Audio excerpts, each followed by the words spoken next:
A very good evening. You're watching News 9 with me, Akshita. Well, who doesn't know rebel star Ambarish? Many of his dialogues are still fresh in the minds of his fans.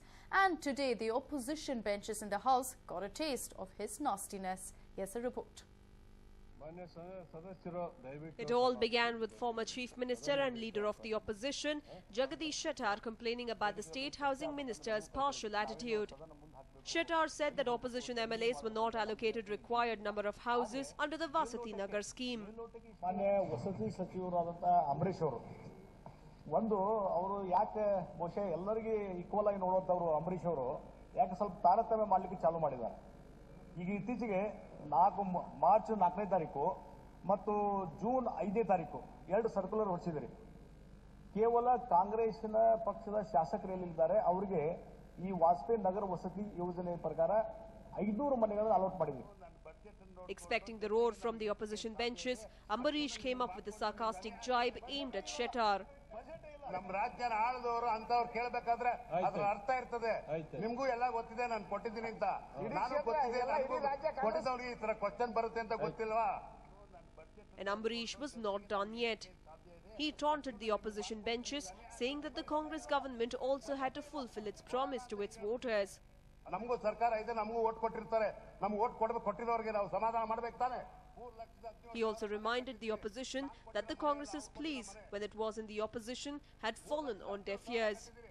7 ವರ್ಷ ನಾವು ಅಜ್ಞಾತವಾಸ ಅನುಭವಿಸಿದಾಗ ನಾವು ಇದೇ ತರ ಕಿರ್ತಾ ಇದ್ವಿ, ಅವಾಗಲೂ ಏನಾಗಿಲ್ಲ. While the face-off with Ambarish was one of the highlights, even Chief Minister Sahibru made a tongue-in-cheek comment about JDS and its pro-farmer stance.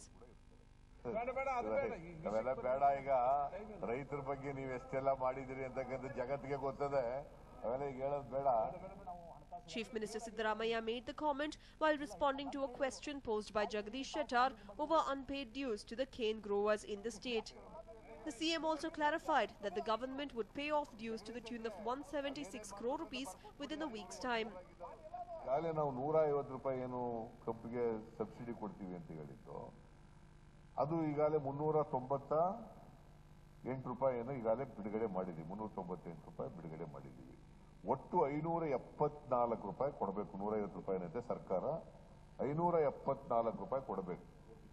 574 ಕೋಟಿ ರೂಪಾಯಿಗಳನ್ನ ಕೊಡಬೇಕು. ಈಗ 398 ಕೋಟಿ ಕೊಟ್ಟಿದ್ದೀವಿ, ಇನ್ನು 176 ಕೋಟಿ ರೂಪಾಯಿ ಕೊಡಬೇಕು. ಇನ್ನು 176 ಕೋಟಿ ರೂಪಾಯಿಗಳನ್ನ ಇನ್ನೊಂದು ವಾರದಲ್ಲಿ ಬಿಡುಗಡೆ ಮಾಡ್ತೀವಿ ಅಂತೇಳಿ ಫೈನಾನ್ಸ್ ಡಿಪಾರ್ಟ್ಮೆಂಟ್ ನಲ್ಲಿದೆ.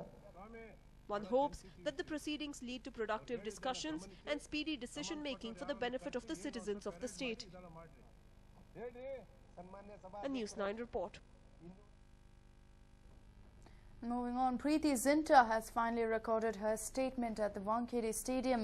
Remember, she had earlier filed a complaint against industrialist Neswadia, alleging he threatened and manhandled her during an IPL match on May 30th. Well, the actor arrived at the stadium at around 6:45 p.m. in a black Lexus car, accompanied by her lawyer to record her statement.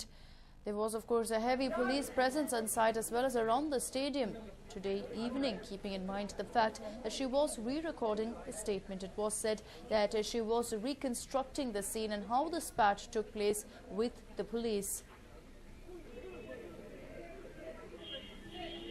Well, remember, Preeti Zinta had returned back from Los Angeles only on Sunday, and there was a considerable delay, of course, but finally today she has gone ahead and recorded a statement with the police.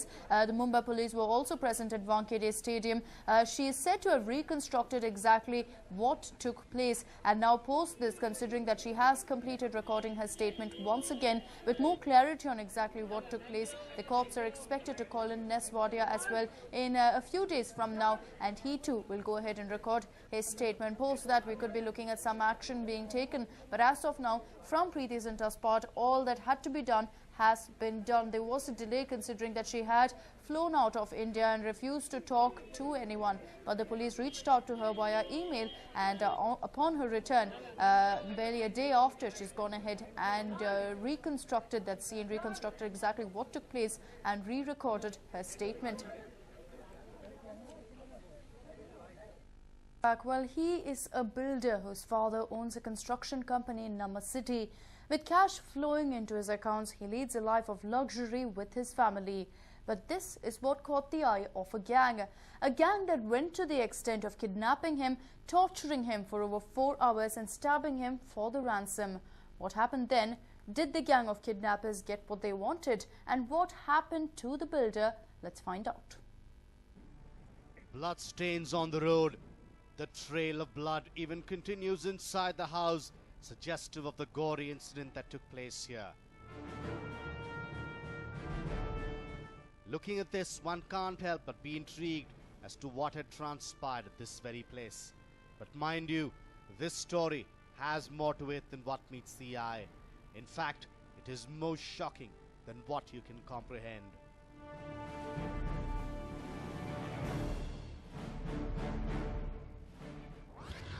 June 23rd, 2014, 11:30 p.m. Uttarahalli Main Road. Vinod Ramaswamy along with his driver Raju were on their way back from City Railway Station in their Innova.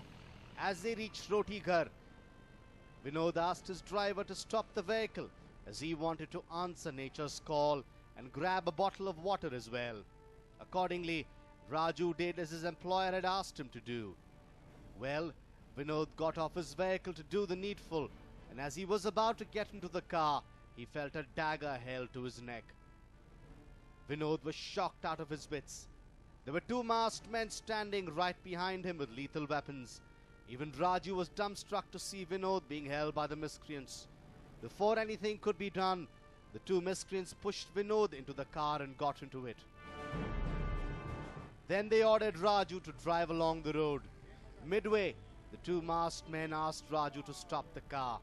Here, 5 other masked men joined them and began to threaten Vinod to pay 20 lakh rupees or face dire consequences.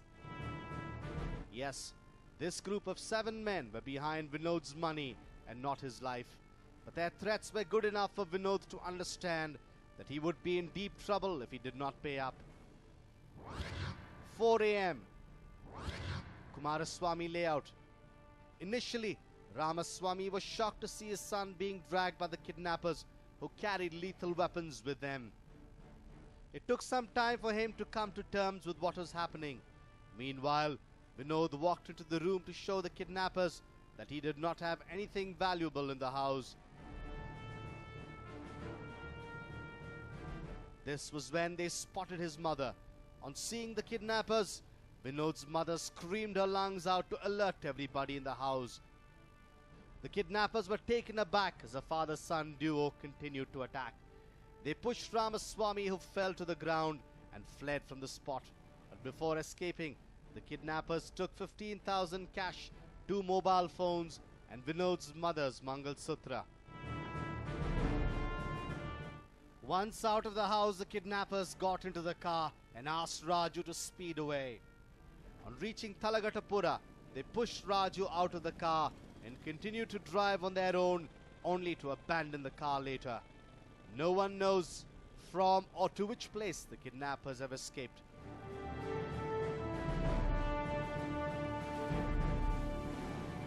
Currently, Vinod is recuperating in the hospital while his mother is still in a state of shock.